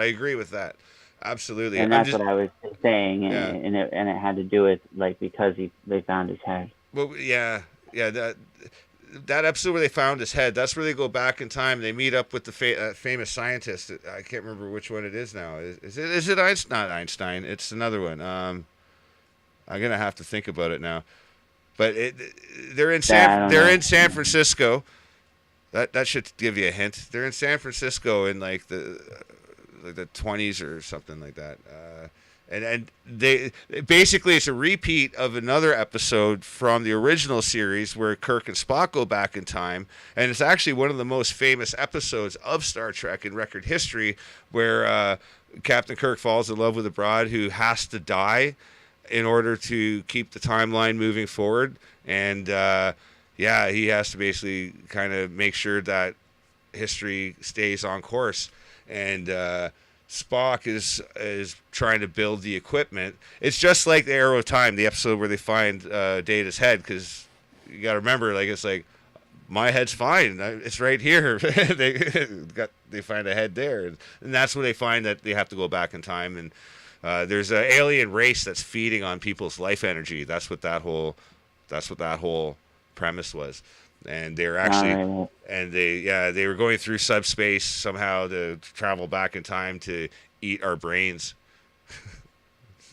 which is not very awesome, but hey. But so yeah, so that's basically what we get introduced to for the second episode, and then going into the third is where we find out that during that whole raid where Elnor did the whole throat sticky thing and killed some people, he ends up getting shot and dies, and Raffi's like, "Oh my God, the only kid I've ever loved in my life," which we only know because it happened off camera. The reason he dies is because they don't focus on him; they focus on giving the power to the queen. Right, because it's not why he got shot, but yeah, he gets shot, and they can't take care of him in the medical bay because all the power is so that's why he dies. Yeah, so. Raffi's like, I hate you, Picard. But it's kind of like this like hard choice that Picard has to make, and in Picard's mind, he's thinking if he doesn't like power the what do you call it, the Borg Queen, then they're not going to be able to get out of there. Go back in time. They needed the Borg Queen to run the calculations so that they could do that trip around the sun that they did in the fourth movie where they go back in time to get the whales. They used the same technique, but they didn't have Spock with them. They had a Borg Queen instead, so to get her to do the controls, they had to divert all the power to the Borg Queen and not the sick bay where the kid was shot and bleeding out blue blood everywhere. And at least they were accurate there. Oh my God! If they had showed red blood, I would have. What? They made that mistake in a friggin' movie. Could you believe it? They made that mistake in what was it? Generations. In Generations. Generations. Yeah, one of the Duras sisters. It was like Pepto-Bismol blood.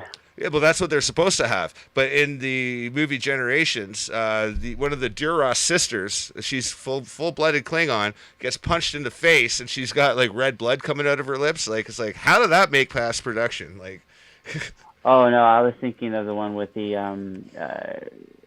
that's the Undiscovered Country, and that's the one where they get shot like in zero G. Yeah, and that's Pepto-Bismol blood. That's what Klingons. Well, Klingons get shot and they get. No, Klingons get shot. Yeah, their blood goes around, but it's like a Pepto-Bismol. Yeah, it's supposed to be pink. That's right. But they screwed that up in the first Next Generation movie by showing. I didn't notice that. Yeah, the Duras sister gets punched in the face and she has like red blood coming off her lip. It's like makeup fucked up that day. But hey, I digress. Small details. Like they actually punched her or something. Yeah. Oh, we left it in. But yeah, so that was a predicament, and we go into episode 3. We're back in time, and Picard, despite the fact that Elnor just died, he's like, "All right, let's get to work, shall we?" I was like, wow. He was almost and then they smiling. realize they're like going to be stuck there for a minute, so then they have to like kind of just figure out how to live there. Yeah. And I still find it remarkable how Q just kind of knew who's hanging out together, so that who's aware of their current, because like only certain people are aware that they've switched realities now, and they're in this, reality now. When Picard and crew go back in time from their present alternate reality from the mirror universe, are they going back? They're going back in time apparently to the point where there's a divergence into this They mirror. go before the divergence, Right? So because they're talking about like 3 days or something like that. So we break up the away team. We got 6 characters basically, and we got So 3 of them are clustered. Actually, 3 of them are clustered together. You got the Doctor. She's got to plug into the Borg Queen to kind of hack her basically from the inside out while she's in low power savings mode. You just put the laptop lid down. She goes into savings mode, and then and Picard's just sitting there. But I think that was just a trick. I think she shut herself down. Yeah, I think so too. So she would do that because she's a super AI. She'd be like smarter than humans. Of course she would. I think what she wanted was Picard to connect. Oh, so that when she could turn him back into Locutus, which still doesn't make sense to me because he's not Picard, so how can he be Locutus? Well, hey, anything at last call, you know what I'm saying? I'm just saying, shouldn't the Borg Queen know that that's not Locutus?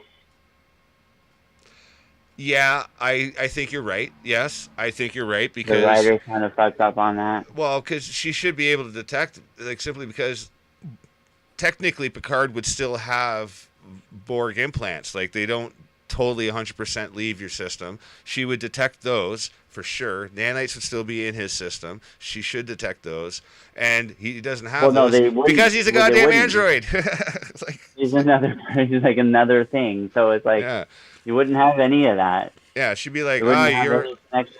So it's maybe she can connect just because he's an android. Maybe she has some sort of I think he would Wi-Fi ability. I think if his personality was copied into an android, into a synthetic, then I think he would have the higher probability of trying to connect with her than her to connect with him. She would probably see him as an imposter and a potential threat because he'd be far more capable of utilizing a connection for his own ends, I think. If you're to attack this from a logical perspective, which I don't think the writers did, to be honest. No, I don't either, because I'm thinking that there's a flaw in the idea that wouldn't nanites be able to overpower a machine? Well, not necessarily, because they weren't able to take over Data, who has a positronic brain as well. And apparently that's what Picard is sporting, next generation, pardon the pun, positronic brain. So, I mean... That's a good point. That's a good point. Because, Noonien and Soong made Data, so obviously it's unique, but his technology was copied, it's like his technology it's Soong's technology, basically, just redistributed, exactly. like reverse engineered.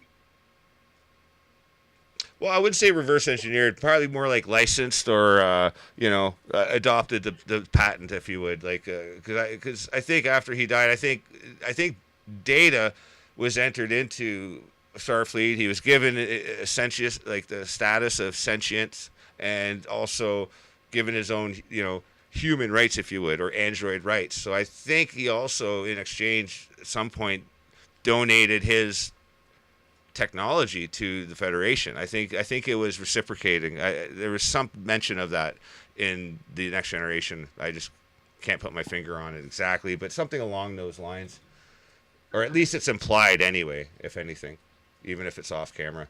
But that being said, though, I think clearly, the writers probably they just missed the ball on this one.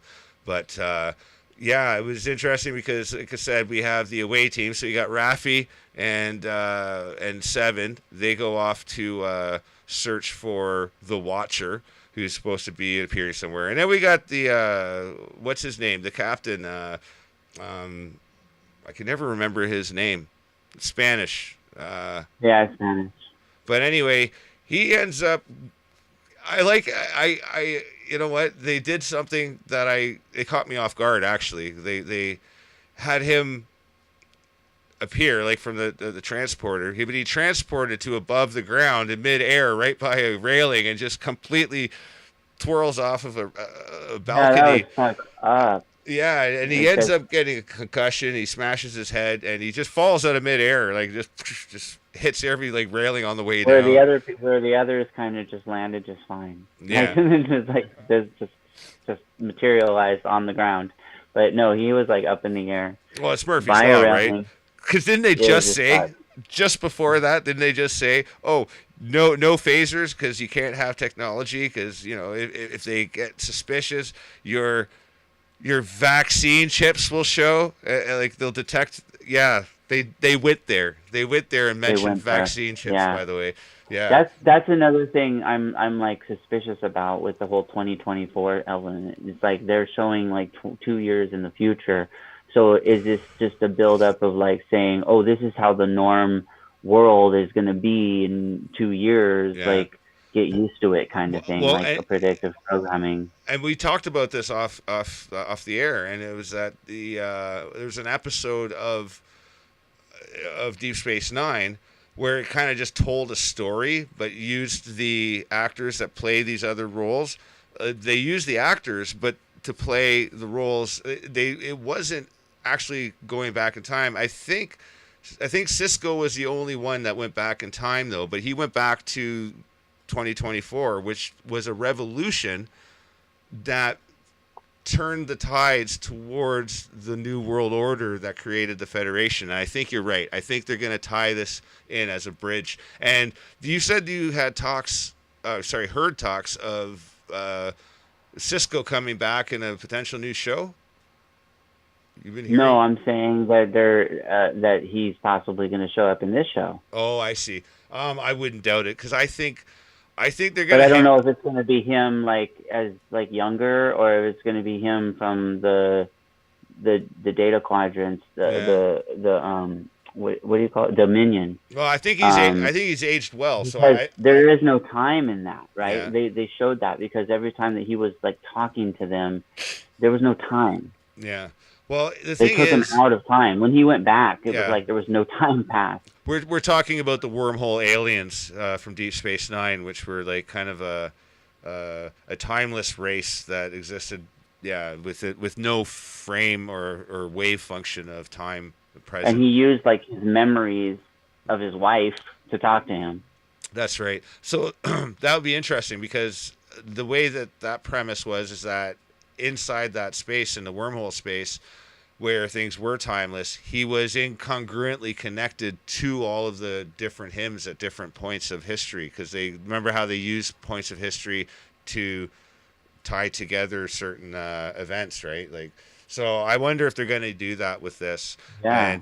And I mean, I can't say it's horrible. I just hope they execute it in a good fashion, or at least they don't try to get too crazy. Like, but we might see him. Out of everybody, I think the actor, I can't remember his name. He plays Benjamin What was Sisko. Cisco do? He was on another mission like before he ended up on Deep Space Nine. He was on he was the captain of a ship or something like that. Yeah. Uh, His big thing was it was. Titan or Titus or something like that. I can't remember the I name of can't it, remember but the name of that either. But they talked about it in because there was like flashbacks and like yeah, I it was guess like it was some regarding guy like it he was ended up having to kill in order to save other it people. was regarding the war against the Borg and Wolf at Wolf 359.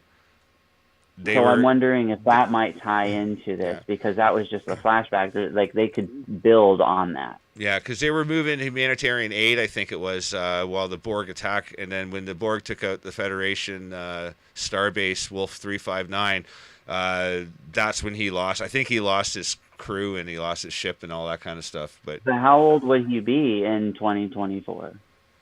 well, he wouldn't be alive. I think what they did is he took the role of one of his family members. I think it's one of his ancestry that was in that episode. That makes more sense. Yeah, I think it was his ancestry. Or But it would be the wormhole.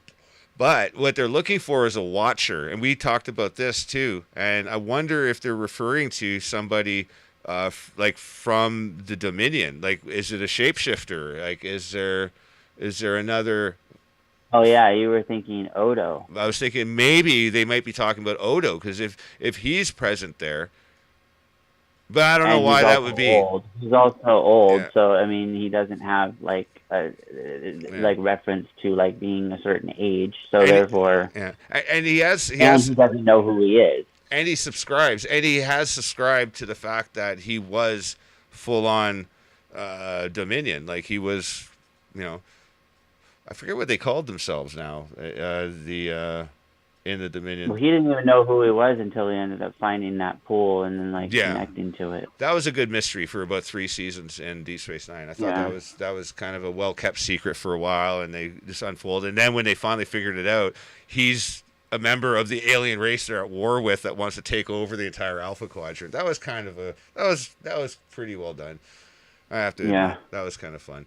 So yeah, so our Mexican friend there, he's not Mexican, he's Spanish, but he's not even Hispanic really. He just has a Spanish name, but he Well, ends he up does speak Spanish. he speaks Spanish, yeah, but he doesn't look very Hispanic at all. But he definitely definitely gets busted by immigration at the doctor's office, and he decides to do the right thing instead of run away. He decides to be the Starfleet captain he is, and let some people kind of get away without their green card, and he ends up getting arrested. So he does befriend the female doctor. I enjoyed that actually. She's not hard to look at all, and yeah, it was a pretty decent exchange. It was very reminiscent though of Riker doing the same thing. It was called I think the episode title was called First Contact, and it was Riker was posing as a member of some alien race, and he was just observing. Oh yeah, And, that was yeah, an interesting I think story. they're Yeah. in a So mob you're just like riot. kind of wondering what's going on. You don't know why you're looking at Riker like looking at a different thing, and then also hanging out with other different things, and Yeah, with the whole nose, whatever yeah, change, and then the bridge, he had a different and forehead. Yeah, yeah, and then you kind of like as the story progresses, you learn that they're like it's part of the observing process, and it was very interesting because like then you kind of like have this element of like thinking like social commentary, is that happening in our world, like hmm, are yeah. things just like blending in with us in order to observe us, that kind of thing. It was also a good opportunity to throw in a lot of like X Files jokes and a lot of like that like the ufology stuff, but Yeah. from the other side, like the other perspective. I remember the one Right. nurse, she just wanted to have sex with an alien when she found out that Riker was like an alien. It's like, oh man, she's like, hey, I know, man. She's like but all about it. totally. But it's a funny trope that they kind of threw in there, and it's kind of they're kind of recycling a lot of ideas I find in this season, and I just hope that it's not just a huge bag of like broken hammers, that they're kind of touting. We're gonna see where it goes. There's 7 episodes left. It can go really, really bad. It can go really sideways. Of course, there's gonna be a lot of twists in there and things that we didn't see. Things of note. Um, Apparently, those vaccine chips and the identification chips that they have in there is a thing. We didn't know about that until now, but that's a thing. So that's probably gonna come up as a Right, exactly. It's like they don't say it not to not use it. yeah. So it's probably gonna be like a plot item later. Also, we were talking about the whole relationship between the Borg Queen, the mother figure. Um, that's up in the air. I I wonder if there's going to be some kind of crossover with Picard's family line. We'll see. Because that would be really cheesy if they do. It's like they're kind of overreaching, I think, because they They're doing something with that Romulan chick that's like into Picard because they keep like kind of bringing her around. So there's going to be some sort of connection there. I think I we don't already know seen what that. it is yet. I think he's responsible for exterminating her family. If you remember the Harvey synthetic, which was his personal assistant in episode 2. He asked about her, and he said, "Oh, you totally killed her family in Stardate, blah blah blah blah blah." And he's like, "Oh, Right, right. That's what I mean. So, and he's but like, but so so they went back in time. So like now is she there too? Because it I don't seems like know. they were alluding to that. Well, there was no contact with Vulcans until 2063, so I don't know if No, they're that's another thing. I don't think like it's like an illusion mm, or a dream or something like that. You know, it's like they're not being specific, but it's kind of like alluding to it. I think the next episode's probably going to bring that. so. Maybe it's a flashback. Or maybe they're gonna save it for like episode 10 when they save the universe to save the galaxy, and with a rock hard dick, he's just gonna go after her, like like, I'll show you what an android could do. Yeah, you don't need batteries. Oh, I screwed that one up. But yeah, man. Yeah, we're definitely harkening back to some old episodes, some old material, some old people. I hope like John Delancey's character, I hope they do more with him because, like I said, you can't hurt the screen by putting the pair of them on frame together and just letting them have at it, like have fun. I mean, I'm sure that so many of the lines that came out of filming were probably a lot of improv work. You know what I mean? So. Oh yeah, Like sure. they just kept some of the good takes. I mean, those guys they just have a lot of fun.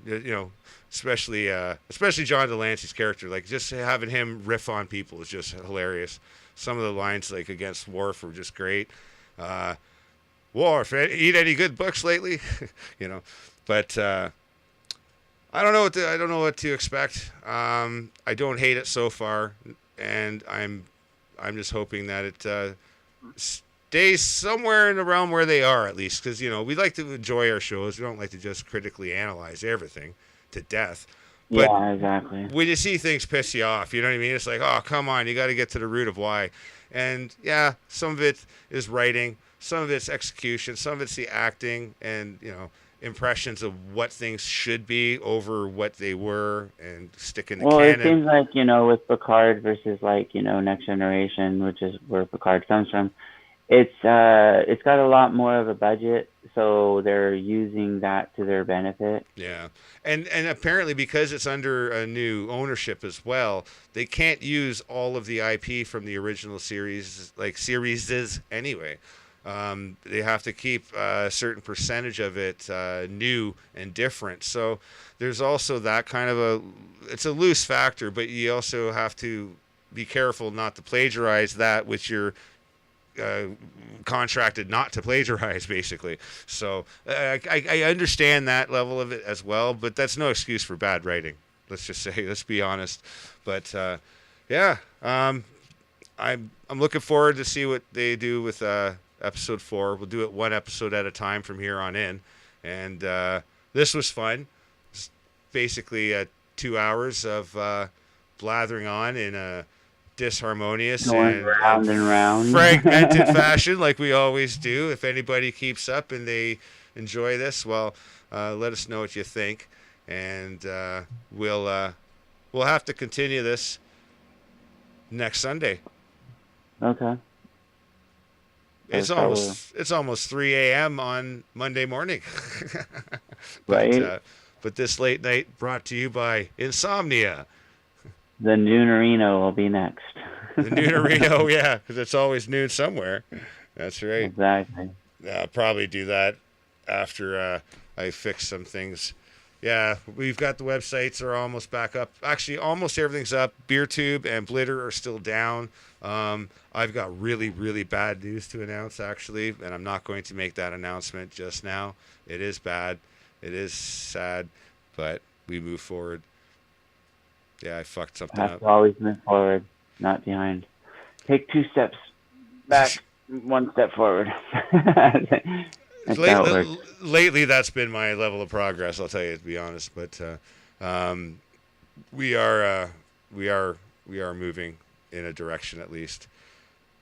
And that's been my scoop on entertainment. Anything else you want to say moving forward about the show or what? Not really. I think we pretty much hit everything we needed to. We're just gonna have to see how it goes from here. I enjoy it. At least we have something. I mean, it. I like the little cameos they do, like with Guinan, and like we were just talking about Q, and Yeah. there's been other ones. Jonathan in the others in the first season, Yeah. Jonathan Franks and Deanna Troy, uh, character person Yeah. showed up. So it's like they're definitely like doing, and then they're throwing in, other seasonal things from like you got 7 of 9 from like Voyager, but like I think 7 of 9 started out in Deep Space Nine. I mean, not Deep Space Nine. In um, what do you call it? Next Generation, and then ended up as a character, No, like no, she was brought in. a reoccurring character No, in she was on for the Voyager. first time in Voyager. No, it's Q. Q was brought in for the first episode of No, Next Generation. Sorry, I got screwed up in my head there. no, Hugh. Oh, Not Hugh. Q. Oh, Hugh. Hugh the Borg. Yeah. Sorry, my Yeah, bad. Hugh. Hugh. I That thought I was said Q. Sorry. that. So Hugh ended up like showing up as like to show that there's like a human quality to the Borg, And and he that they died. don't that they can be separated and stuff like that. And he died horribly. Oh God. Like in the first in the First first season. season, yeah, and that Yeah. was weird. But it also kind of gave a closure. I don't think the character actor wanted to do If I remember right, like so the did whole 100,000 Borg also got closure too, because they got fucking thrown out into space. yeah, exactly. Just when So it was so for and then 7 of 9 ended up on Voyager as an actual like yeah. like person that was like helping doing the ship and stuff like that. But when she first showed up, she was just like similar to Hugh. Right.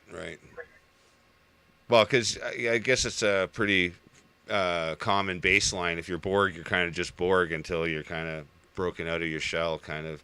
And I think that was the point of the whole Borg in the first place, was that once you're Borg, you're part of the collective, and that there's no escape. And yet, I think that was the wall to break all throughout. I mean, by the time Voyager had played out, I mean, the Borg were just like, whatever, like, it's the fucking Borg again.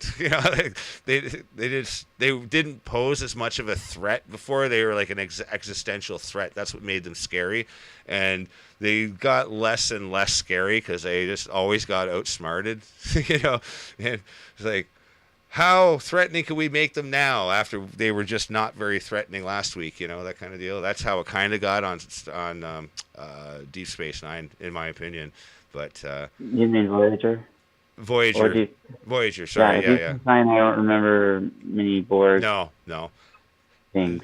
because They're in a whole different quadrant. I'm glad. Yeah, I'm glad they didn't go there. That's right. Yeah, because it was like, no, we already had enough of it. But Right. at that time, So anyway, yeah. So that's pretty much my take on it. yeah, I like the expansion of the Borg, with the Queen and stuff. It's interesting. It's almost like they don't want the Borg storyline to die, so they want to yeah, like keep working that direction. And yeah, plus, because he was formerly Locutus as he was formerly Picard, they're tying in that somehow, and I don't know if it's because he's an android now and maybe they can use that element. Hope But they you're can do it saying that that's intelligently. Yeah, I hope so. like almost like uh, cyborg kind of thing. Although he's not really human, so I don't know how that works. Yeah, yeah. There's a little bit of overlap there. I'm not sure how they're going to handle it, but hey, who knows? I do appreciate how And they. because he's synthetic, is he also stronger, or did they just make him like more human? I don't know. I don't know. They still got a shitty limp and a bad back by the look of it. So, and he gets winded pretty easily. So it's a pretty shitty upgrade if you ask me. But, but I don't He know. was like, oh, I just want to be the same. I just don't know who I am. Like, I just can't get that line out of my head because he says that to Harvey, his assistant. But Right. Well, I mean, I'll dig up that clip. He gets moved from one thing to another, and like he thinks that he's like dead because of the self-destruct thing. And then he's a robot to save people. Yeah, and then he's which is like the Kobayashi Maru. So he ends up like like a situation you can't get out of, but when then he ends up as this like kind of dictator type of person in like this bizarro world. It's like he kind of has to adapt, but then he ends up talking to this. What else is it? I think he was facing himself in a way, right? Because now he's realizing how much of a synthetic person he is when he sees the other synthetic person that he's ordering around. I hope the writers are looking that deep. I'll be fair and say I have a little bit of confidence, not much, but we'll see. We'll see how it goes, man. You want to know a no-win situation? True. Well, now they're already back in time, so it's like they don't have to really explain unless they go back there again.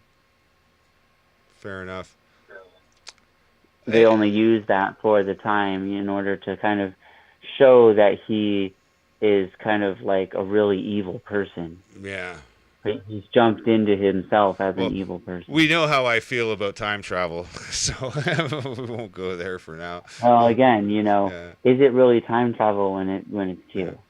And is it linear? Exactly. And when it's Q doing it, I mean, you can un-Q it, But I think he's dying. I think something is killing him, and I think it's Picard. I think Picard is killing him somehow. I think Picard somehow had figured out a way in this alternate mirror universe how to. Or he's getting pushed out of the queue, like what happened in one episode. Or maybe Guyan's race. They were like testing him and stuff, and then he ended up passing in the end. But they took away his powers, remember? Yeah, or maybe it's something to do with Guinan. Guinan's race might have something to do with it. Maybe they're at war.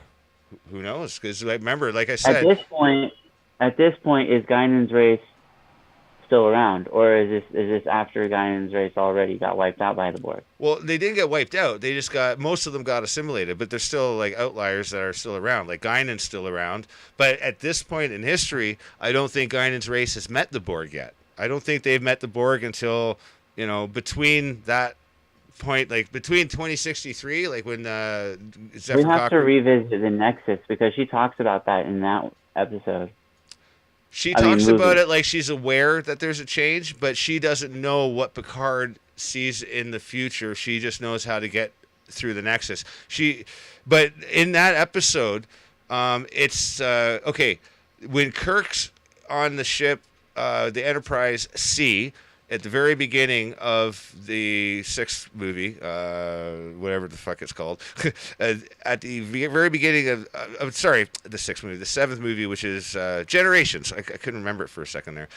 Kirk and Scotty and McCoy, I guess, yeah, they're on the Enterprise C doing their tour, and that's when they take off to go save a ship. That ship is an escape vessel. That's a refugee ship with Guinan's race on it that are escaping the Borg then. So whatever year that event takes place, that's well into the future beyond 2040. So I don't think Guinan's race would have had any contact with the Borg yet. Yeah. So it hasn't happened yet. Just to clarify, how much of a nerd am I? I just realized I know a lot of. He is aware of the Borg, though. Yeah. I mean, as a race. Yeah, but they're an old race. But I think she's more aware of Q's race because I think Q's race and their race probably have a longer history, and since Q's race is afraid of her race, or at least feels threatened by it. Because remember, she does that cat thing, and he's like, ah! Yeah. Like he reacts like he's afraid of a race. So like there's Like something he's that they, afraid of it, yeah. yeah, there's something they possess that I think he's afraid of. So, and they introduced her. They put her on payroll for season 2. So I don't think it was just a cameo. I think she's coming back. Maybe she's the Watcher that they're trying to get a hold of. Well, you notice in the third one she's like younger, so it's like there's an aging factor Yeah. that is a huge gap Yeah. from the time that we know Guinan from the time that we're meeting her now. Well, And it seems like almost like she's more because she's younger, she has a different viewpoint. yeah, yeah. They'd have to show her younger too, because she made a point of saying that she only aged herself so that she could catch up with the other humans. Remember, she said, "Oh, we can age if we want to. We just don't usually." It's like, okay, sure, Okay. whatever. We'll just pretend we didn't hear that one. It's just like couldn't afford the makeup, I guess, or the the digital. What time is it? I gotta go to Deezer. bed. All right, man, and yeah, that's Oh it. yeah, That's all we got. So yeah, we're gonna stop the that stream was right the end here, of. and yeah, people, say what you think below, and I don't know. We'll see you next Sunday for our recap of episode 4 and our thoughts at that point in time. All right, trek on, y'all. This is 2 guys, 1 show, 1 movie, whatever you want to call it. Bye.